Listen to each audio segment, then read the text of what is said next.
This is a reading of Woods Runner by Gary Paulsen, Chapter 19. They slept fitfully that first night, especially Samuel. He could not get over the feeling that somebody was following them. The next day, the feeling abated somewhat, but by evening, Samuel saw that his father was sliding back a bit. The food Emily had sent was good, but his father needed fat meat. Samuel decided to do a quick evening hunt for raccoon, one shot.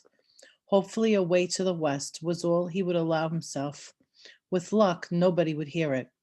They were walking southwest in marshy country, perfect for coon, and he saw tracks all over the place.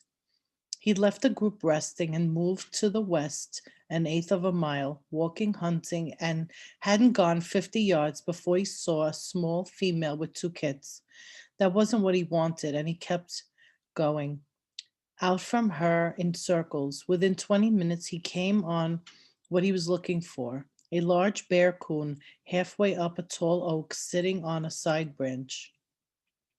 He moved east of the coon so the sound would go west into the forest, aimed carefully, and took him in the head. So that the animal fell backward off the limb, dead when he hit the ground. Samuel gutted him quickly and left the entrails for scavengers.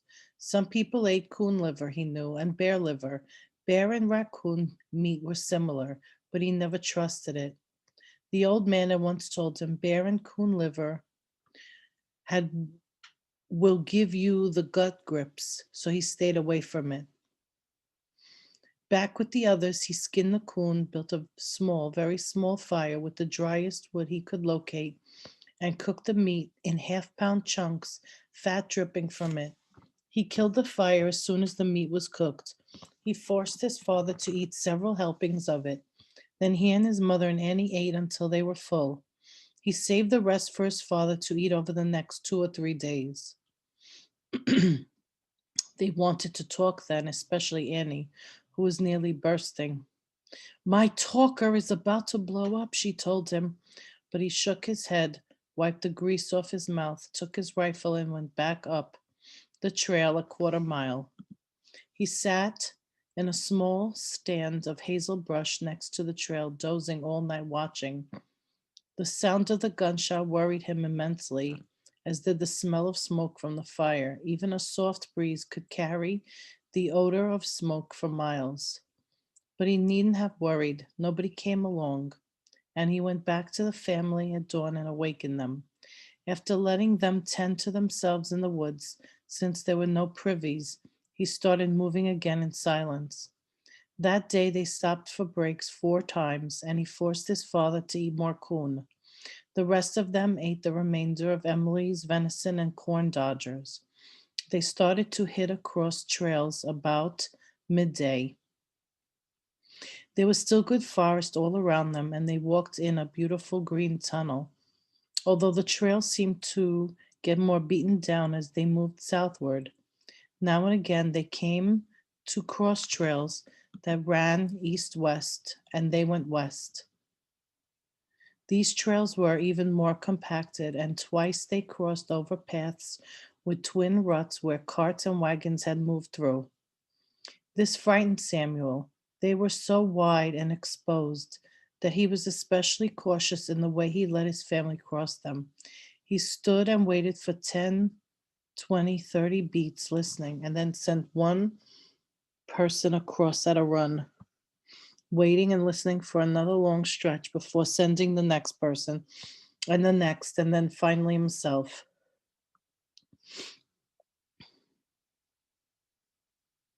Which made it all the more difficult to believe that when, after all that care, he got caught.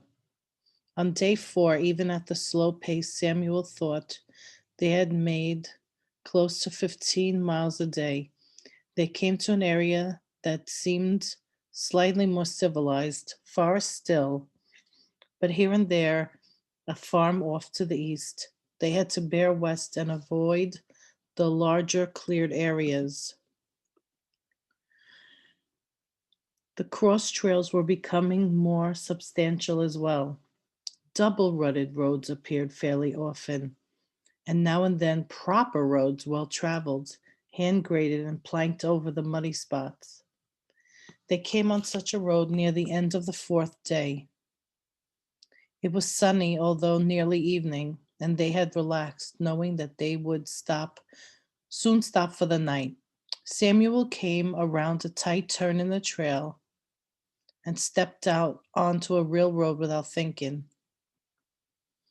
He was 2 feet away from the rear end of a British cavalry horse. Samuel froze. The man on the horse, an officer, was looking into the brush on the other side of the road, as was his horse, both ears cocked. The officer had his saber drawn, held down at his side at a slight angle, ready. To his left were 5 more men on horses, all facing the same way, staring intently, short muskets at their ready, their sabers still in the scabbards. A second, two, and they still hadn't seen Samuel. The picture would be frozen in his mind for the rest of his life. A split second when everything was still sane, controlled. Nobody hurt, nobody dead, all sitting on their horses, all staring at the other side of the road, all alive, and then chaos. One man, young with rosy cheeks, caught sight of Samuel and turned. His mouth opened, he called, and started to aim his musket at Samuel.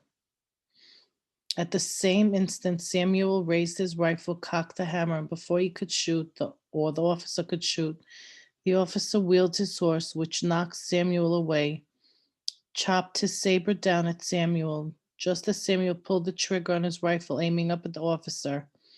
The ball taking the man just beneath the chin, killing him instantly as the saber barely caught the edge of Samuel's shoulder.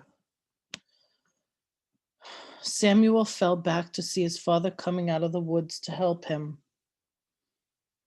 No, he said as the other soldiers swung their muskets around, when like thunder, like the very voice of the god of war, gone mad.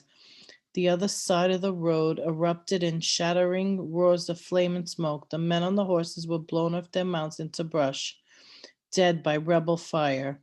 2 horses were hit, screaming and staggering back into the brush. Samuel leaned back on his father's arms and without thinking reloaded. The rebels reloaded, following the redcoats off the road where they had fled and killed the wounded horses. Then silence as 15 men came out of the brush and checked the British dead for papers. Samuel tried not to look at the officer he had killed. As with the Indian, it had happened by reflex, so quick and final. The death bothered him, but when he thought of that saber coming down at him, he knew there had been no choice. A soldier in a blue Continental uniform came up to him. I am Sergeant Whitby. We're here from the 13th foot out of Philadelphia. And you? Samuel pointed with a vague wave to his rear where Mother and Annie came out of the brush to stand by Father. Samuel couldn't talk. He kept staring at the dead officer whose hat had come off. The man had long brown hair that waved in the light breeze near the ground. It's like he's still alive, Samuel thought. Like that part of him is still not dead somehow. Maybe I really didn't. Samuel's father cleared his throat. We're refugees trying to get to Philadelphia in safety. My wife and I were prisoners in New York, and my son Samuel rescued us. This is our daughter Annie. May we walk with you? Sir, we can do better than that. Sergeant Whitby turned to his troop Peters. Donaldson, gather up those 4 horses. Put this man and his wife and little girl on 3 horses and all the rest of the equipment, muskets and sabers on the other. The rest of you get these bodies off the road. He turned back to Samuel's father. We were sent to set up an ambuscade and take a prisoner or 2 to find out the situation in New York. Since you came there, I'm going to consider the mission accomplished. You could tell us what you know, and there's no reason you can't ride in comfort. He turned to Samuel, smiled, and said, I'll take it. You have no objections to walking. Samuel shook his head and then watched the soldiers drag the officer's body back into the brush with the rest, load the horses, and start back down the road towards Philadelphia. toward safety. But Samuel hung back, leaning his rifle, watching them until they were out of sight around the bend. It was over now, he knew. The run, the madness, the listening to every crack of a twig, worrying over every brush of a leaf. His parents and Annie would be safe now. A great weight came off him then, and he thought, no, we will be safe now. It's over. But still he hung there, hesitant to go, to follow, until the young soldier came trotting back and waved at him to come. He nodded, picked up his rifle, and jogged to catch up. It was over.